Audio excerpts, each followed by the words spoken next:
Вы знаете, как быстро попасть в Вену? Как? На самолете, конечно. Вена кажется идеальным европейским городом. Опера, кофе, дворцы. Но под одеялом пристойности всегда есть место скандала.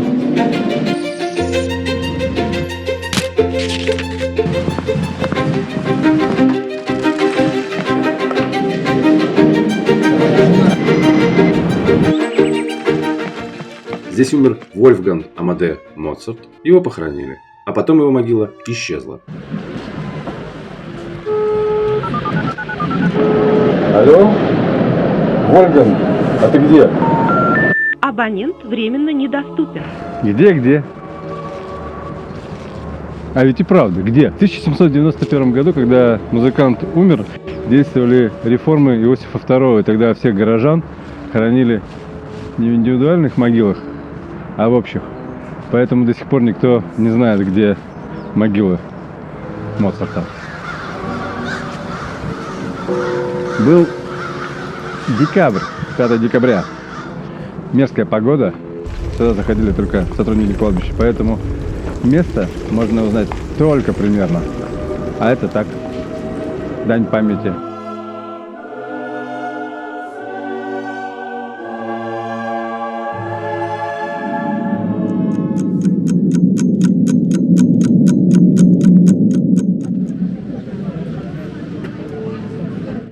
Рынок, как водится, в самом центре.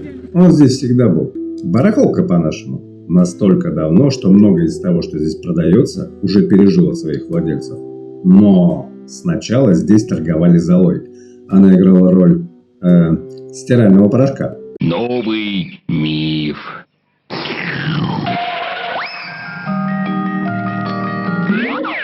В общем, отдел бытовой химии. Ну и до кучи молоком приторговывали. Какая между ними связь? Хрен его знает. Зато с технологиями дружили. Уже тогда, в начале 20 века, здесь появились первые в мире металлические павильоны с холодильниками, чтобы зола не прокисла.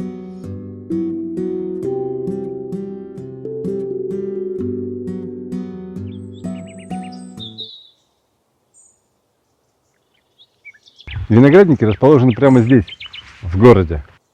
Ходить далеко не надо. Ну ладно. Нужно проехать на автобусе. Минут 10. Доехать до последней станции метро, сесть на 38-й автобус и ровно за 3 евро подняться в гору.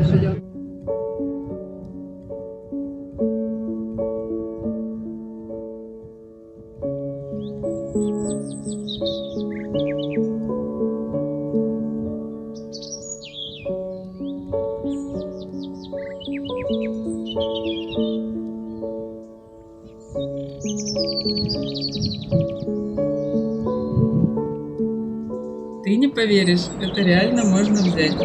Бутылка 10 евро. Вот сюда кладем 10 евро, берем понравившуюся бутылку и уходим.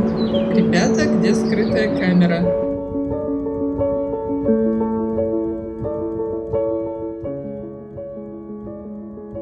Есть виноградники, есть и традиции. Хойриген – такая венская традиция со вкусом. Таверны, где подают молодое вино, только что рожденное этим урожаем. Традиция Хойригер появилась в 1784 году. Император Иосиф II разрешил виноделам продавать вино напрямую. Оно свежее. Божеле, короче. Кислое.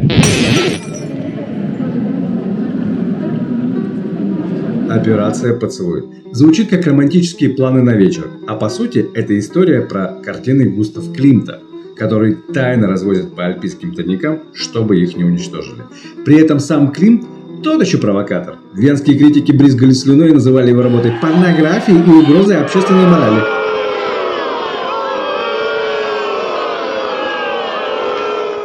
Он послушал, подумал, потом просто забрал свои холсты, чтобы век спустя стать главным визуальным кодом Вены.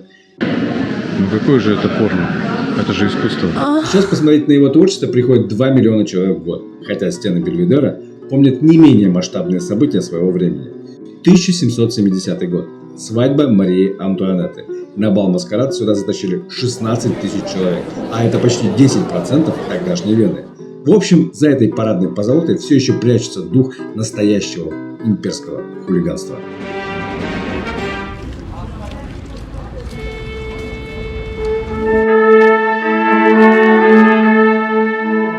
Ну и вишенкой на торте Венская опера. Когда ее открыли в 1869 году, все жители Вены ее ненавидели. Слишком низкая, слишком тяжелая, похожа на сундук. Архитекторы закончили плохо. В общем, все умерли. Хотя, с другой стороны, вряд ли бы они дожили до сегодня. Настоящие билеты в Венскую оперу стоят очень дешево. Их можно купить за 80 минут до начала представления. Это было в предыдущем веке окно для интеллектуалов. В эпоху интернета билеты стали доступны онлайн, но успевают их купить лишь самые быстрые. За 10 минут все распродано. О, получилось!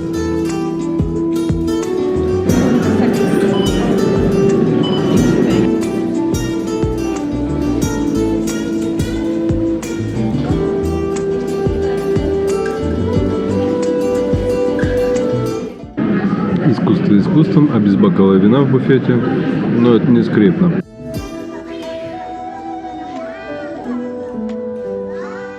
Есть теория, что места можно занять шарфиками. Вы, конечно, попробовали?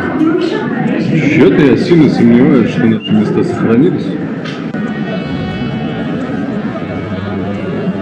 Но теория сработала. Действительно, если повязать шарфик на место, которое ты занял заранее, это место никто не займет.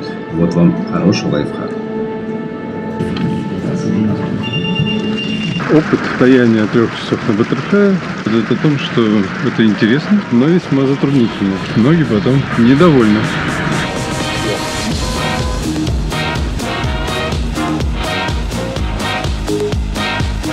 Снимаем белые перчатки и идем в ночную Вену. Она как биполярное расстройство. Сначала ты ешь захер, который на самом деле придумал 16-летний пацан, пока шеф-повар болел. Саш, ну куда тебе сладкое? И как уже разнесло? Да ну его захер! Я не совсем это имела в виду. Ты сама его позвала.